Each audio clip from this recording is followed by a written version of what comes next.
Well, good evening and welcome to Tucker Carlson tonight. We've got three big stories all competing for attention. President Trump issued a new executive order on immigration. In just a few minutes, we'll talk to a pro-refugee activist who says the new order is rooted in anti-Muslim bigotry. Also today, Republicans in the House just unveiled their proposed replacement for Obamacare. We'll help you find out what's in it before the bill gets passed. But first, President Trump delivered a big shock over the weekend when he claimed on Twitter that President Obama had wiretapped Trump Tower during the last presidential election. Let's set off a flurry of responses. The former director of national intelligence went on TV and flat out denied that candidate Trump or his campaign were being wiretapped or had ever been. Others disagreed with that. And then current FBI Director James Comey asked the Justice Department to reject President Trump's wiretapping claim altogether. But today, the White House stood by what the president said. Congressman Jim Himes is a Democrat. He represents Connecticut.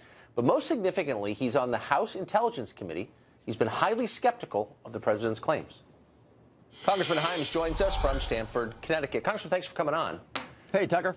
So let's just get right to the nub of it, right to the president's allegation about the intelligence community. You sit on the Oversight Committee, so you have knowledge. Does the U.S. intelligence community have any information, any communications originating in Trump Tower or to Trump Tower in its possession right now? I don't know the answer to that question, and I suspect that if I did, I probably couldn't talk about it on television. One thing that is for sure, though, and the nub of it is, if they do, it would have been pursuant to a warrant issued by a judge, not by the command of President Obama. Right. As you know, that kind of surveillance happens only when somebody presents probable cause of a crime or of a foreign power at work, and then a judge says, okay, do it. I did know that. I did know that, but it's kind of beside the point. I mean, you're speaking to whether or not the president's tweet was literally accurate, and it wasn't. But the larger question is whether it wasn't. But the larger question... I'm not sure that's beside the point, but yeah. Well, no, okay. Because I think the average person is wondering, could it be that the United States intelligence community is spying on the president or the presidential candidate or his staff during a campaign? No, that could not be. Really? Because it looks like they were. And there's a lot of evidence. First of all, there is no evidence. First of all, there is absolutely no evidence that they were. And people who would be in a position to know, like FBI Director Comey, apparently wants to tell the world that, the former DNI, the Director of National Intelligence, said, no, that's not true. And in fact, as you know, the White House has produced exactly zero evidence. The one institution that could come out with some evidence, because the president can call the head of the NSA, the head of the CIA, the head of the FBI into the office and say, tell me whether this is true or not. And they have not done that. You're absolutely right. You're absolutely right. But it doesn't change the fact that they were, in fact, conducting surveillance, DOJ and FBI, of the president's former campaign manager, Paul Manafort, during the campaign. Tucker, that's not really disputed. That is not a fact, and it's irresponsible for you to say that that's a fact. There are allegations, there are news reports out there, but that is not a fact. So you believe that true? You believe that to be untrue? Tucker, I sit on the Intelligence Committee, so I probably know more than perhaps about this than perhaps 50 people on the planet. And no, there is right now there is absolutely no evidence to suggest that that is the case. Now, that of course is part of the investigation that have just begun. So you're saying that everything that we have read, these FISA requests, the 2 denied, 1 approved, all the reports that Manafort and 2 other associates of Donald Trump were under surveillance, that's all false? Is that what you're saying? What I'm saying is that the report, and when you say lots of outlets, you're talking about The Guardian and the New York Times. And the BBC, yes. And none of this stuff has been confirmed. We don't know where it came from. As you know, who is being monitored pursuant to FISA warrants is a highly classified thing. And further, as you know, you used the word spying. Yes, I don't quite know what that means. Because I'll tell you what it is. No. When a judge somebody doesn't know he's being listened into. No. Oh, okay. So that's what police do when they're listening in on drug dealers and child molesters? That's right. It's spying, and sometimes it's justified, and sometimes it isn't. But let's call it what it is. It's spying. Spying is when we go to Russia and try to recruit Russian generals to give us Russian secrets. Okay. When law enforcement is listening to anybody, that is law enforcement. Okay. It's law enforcement. In a lot of cases, it's legitimate. In most cases, it's legal, but it's still spying. This is a pointless semantic argument. I want to get to the core. Are U.S. intelligence agencies listening in on American citizens connected to the Trump campaign or the administration without their knowledge. You can call it whatever you want, but there seems to be... U.S. intelligence agencies do not do that. The FBI may listen in on conversations that Americans are having if a federal judge has been convinced that there is probable cause to award a warrant. So this is why piece of people it, don't... that probable cause that makes it not spying. Okay, but this is why people lose trust in government. You're playing word games with me. I'm asking you, I'm not is the playing government... word games. Well, yes, you are. Was the government, under Barack Obama, he controlled the executive branch, as you remember, listening in, whether through the FBI or whether through NSA or some other agency, into the conversations without the knowledge of those involved of Trump's associates, including his former campaign manager, Paul Manafort? And you're saying there's no evidence. My question is that true? It's been reported. And you said you knew.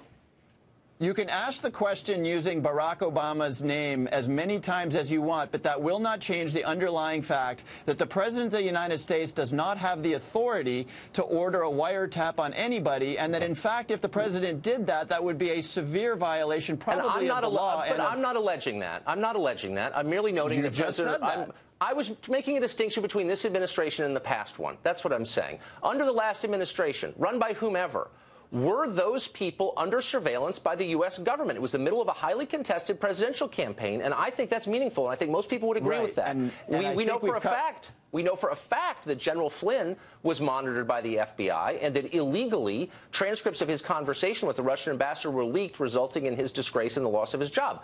That seems like a big deal. Do you think it's not? Are you saying that stuff doesn't happen? Because it clearly does. Well, let me ask you this. We, as a routine matter, often will monitor the communications of people like the Russian ambassador. Do you think that that's a bad thing? And yes, of course, sometimes that Russian ambassador will be talking to U.S. persons, and the intelligence community and the FBI have all kinds of protections to make sure that the U.S. person is protected. Really? In this case, as you know, Michael Flynn lied to the Vice President of the United States, who then, perpetrated that or perpetuated that falsehood. How do we know that he lied? How do we know that he lied, Congressman? Well, because he was fired, and he was fired. But how do we know that how do we know what he said in that conversation? Well, we don't know today what he said, but you do know that he was fired. And if I could just quote the White House. Hold on, wait, slow down, stop. You just said he lied, and my question is, how do we know he lied? What's the basis for making that judgment? How do we know what he said in that conversation? Because it was in a classified transcript that was leaked by someone in government with the effect of hurting Michael Flynn. That was a felony. And you, last Wednesday, described people who did leaks like that as, quote, patriots. And I'm just wondering why. No, I did not, Tucker. You want me to read you the quote? I've got it right here. These are patriots. They care about this country. This is what you said. By own belief, when you get the FBI and the CIA, the executive branch as a whole coming forward. Nice try, Tucker. I was referring to all people. I was referring to all of the people who work in the intelligence community and the FBI, and I've made it very clear in the article that you're quoting from that leaking is not okay. But I was making the point that so many people within these institutions are concerned by the behavior and the attacks. Remember President Trump comparing the intelligence community to the Nazis? Do you remember that, Tucker? When you do that to an institution of people who risk their lives in places like Pakistan and Afghanistan, there's a little bit of inner turmoil within those organizations. I agree with I'm not excusing leaks. Well, you appear to be. But look, I'm not defending that, and I would never defend that. I hated that quote because I thought it was unfair to those people, some of whom I know. My only point is let's decelerate this. Let's not make this partisan because it's not. You're an American citizen, so am I. I want to believe that the U.S. government is not going to secretly collect information on me and then use it against me illegally for political ends. That is what they have done. You're fully aware of that. Tucker, you're in charge of the oversight of these agencies. And what are you doing about it? First of all, you're making statements like they're doing it and they're doing it illegally. They did it to General Flynn. That they're doing. I'll give you. You showed me the proof. You said he lied, and you said he lied based on your knowledge of a transcript you should not have known about, and I shouldn't have known about either. And its release was a felony, and you know that. Look, you are besmirching the FBI and the CIA and others if you say they did that illegally with no evidence, and you have no evidence. So you tell me, as a member of the committee, imagine a scenario in which that transcript of General Flynn, who was then a private citizen, the release of that, the leak of that to the press was not a felony. You give me that scenario since you're the expert on this subject. The leaking was illegal. The it fact was. that I thought they you just were said it wasn't, and I was wiretapping them. besmirching them by saying so. No. You said they were using the information illegally. If a warrant exists, They were using and if it a wiretap illegally exists, when they leaked it. Oh, the as leaker, you just of course. said. Yes. Of course. The people you described as, quote, patriots. I'm not saying the leak is... No. You're totally making that up, and I did not say the leak was legal. You were making it sound as though the people who were listening in on the conversations were acting illegally. That happens pursuant to legal authority. And I'm not saying that. I'm merely saying that and I'm making a reasonable, nonpartisan point, I think, that I would expect you to agree with, which is when you have a government that collects information, and we have all these standards designed, as you just said, to protect us, and how dare I question the protections? Those protections didn't work. And a guy fairly or unfairly had his reputation and career destroyed over this because someone didn't like him. That's the behavior of a third world government, of a police state, and I would think as someone in charge of the oversight, you would be very concerned about that, but you don't seem to be.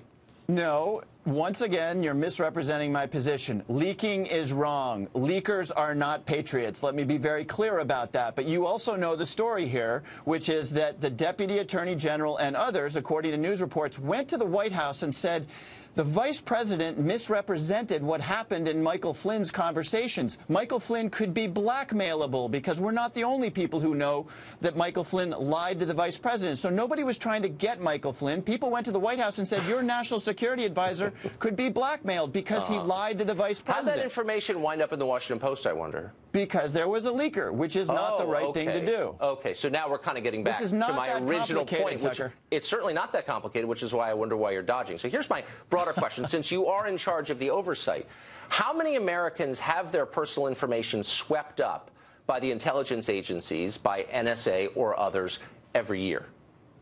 What do you mean by swept up? The NSA, for example, taps into the fiber lines. It's been widely reported that cross the Atlantic and in other places. And they sweep up a massive amount of data, both from the Internet, from phone calls.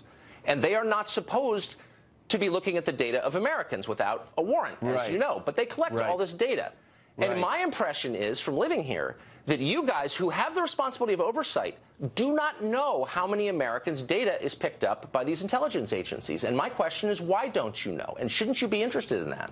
So it's a really interesting question, and we're very interested in this. It's critical to oversight. So, for example, it won't surprise you to know that we have the capability, and quite often we will want to listen in on phone conversations that potential terrorists in places like Pakistan and other places around the world are having. We may want to look at the emails that potential terrorists are having.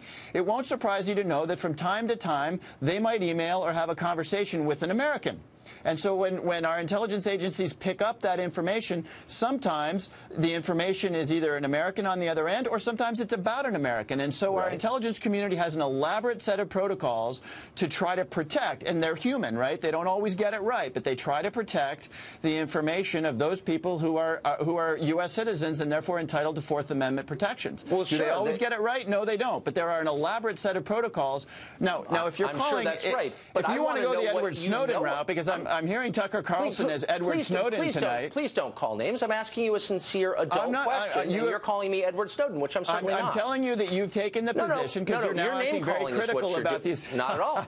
Not at all. I'm asking. I'm not being critical of the intel agencies. I'm being critical of you because I don't think you really know to what extent they're following those protocols, because I don't think that your committee has demanded and received a complete listing of the names of Americans, or at least a description of the Americans, the number of Americans who've been surveilled, intentionally or not, by these agencies. In fact, I know that you haven't. And my question is, why? Well, we do receive on a regular basis reports from the intelligence community of the intensity of when there are errors made, when their protocols are not followed. That's a key part of oversight. You're right. We don't get a long list of every single. Self-report. That's not oversight at all. You're saying they're doing a good job. There's no oversight at all involved. Oversight is when you go and check, and you're not checking. I'm not saying that. You're using words like illegal, and in fact, there exists plenty of protections. I'm saying leaking is illegal. We agreed on that. We agreed on that. You're saying they go through all these elaborate protocols, but you're not checking on them, and then you're calling that oversight. No. And I'm saying, why should I trust that? First of all, when did I say we're not checking on them? Once again, Tucker, you're putting words into my mouth. That's a lot of fun on Fox News, but it's not particularly accurate to the way the intelligence community operates. I'm asking you real questions. Let me finally ask you about something. No, you're not. You're asking me loaded questions with all sorts of premises that you don't begin to There's support. Look, we know what happened. You acknowledged what happened. No, you don't know what happened. Yes, I do. An American general had his conversation listened to without his knowledge. I'm not contesting the right of the U.S. government to do that. Right. I'm contesting their right to pass that information on to others who will hurt him with it, which they did. That is illegal, and it's wrong, and for some reason you feel the need to make defenses of it because you don't like Flynn or whatever. We have established that we both agree that leaking is wrong and probably a felony. You then went on to say that there are no controls and you're not doing oversight. No, I didn't say if that is true or not. I didn't say there were no controls. I merely said that you're not getting a full accounting from those agencies, and you know that you're not. And you haven't denied that because you know you're not, and I know you're not. So, let's stop pretending. So what should we do? Should we stop doing oversight, or tell me what you need? No. I'm saying let's. You want a public list of all Americans whose I'm not saying that at all. I don't want that, but I don't sit on the Intel Committee, and you do. I'm only saying that when you have enormous power vested in these agencies under a Republican or Democratic president, you better be really careful nobody misuses that power, or else everything collapses, and it becomes used as a political weapon, and that's really scary. But we'll have a Democratic president, and you'll feel the same way I do. That's where you're wrong. First of all, I'm really glad, Tucker, that you're urging me to do good oversight. I appreciate that. Believe me, I feel the weight of that responsibility. You should. Quite a lot. But then when you go on to say otherwise it gets used for political purposes, that's just, I think the technical term is baloney. Okay, let me ask you one last question. So the director of national intelligence, James Clapper, said yesterday on television that there was, quote, no evidence gathered that he was aware of any collusion between the Trump campaign or Trump himself and the Russian government. Since you've avowed such respect for the intelligence community, I assume you'll retract your claim that the Russians hacked this election and that Trump is a puppet of Putin or whatever. This kind of ends the story, doesn't it? So just so we can be clear, because this really kind of illustrates something about the Tucker Carlson show. You're saying that the DNI said today that the Russians did not hack the election? No, I'm saying what I just said. That is exactly what you just said. You're not listening. I said yesterday on NBC, Clapper said there is no evidence that he's aware of, and this is almost a verbatim quote, that there was surveillance, that there was collusion. No, there was collusion between the Trump campaign and the Russian government. Right. And the allegation from day one, and the implication certainly from the Democrats, has been there was some kind of collusion. The DNI says there's not. Is that significant to you? There is no allegation that there was collusion. There is an investigation, which, by the way, Republicans like Senator Burr and Congressman Nunes are fully participating in. There are questions about whether there was. There is no question about whether there was Russian hacking, which was what the question that you asked earlier. The intelligence community, including Clapper, believe with high certainty that there was hacking and that it was done on behalf of Donald Trump. Whether there was collusion or whether there was contact between the Trump organization and the Russians is the reason that we've got two investigations happening on Capitol Hill today. All right. Congressman, thanks for joining us. Thanks, Tucker.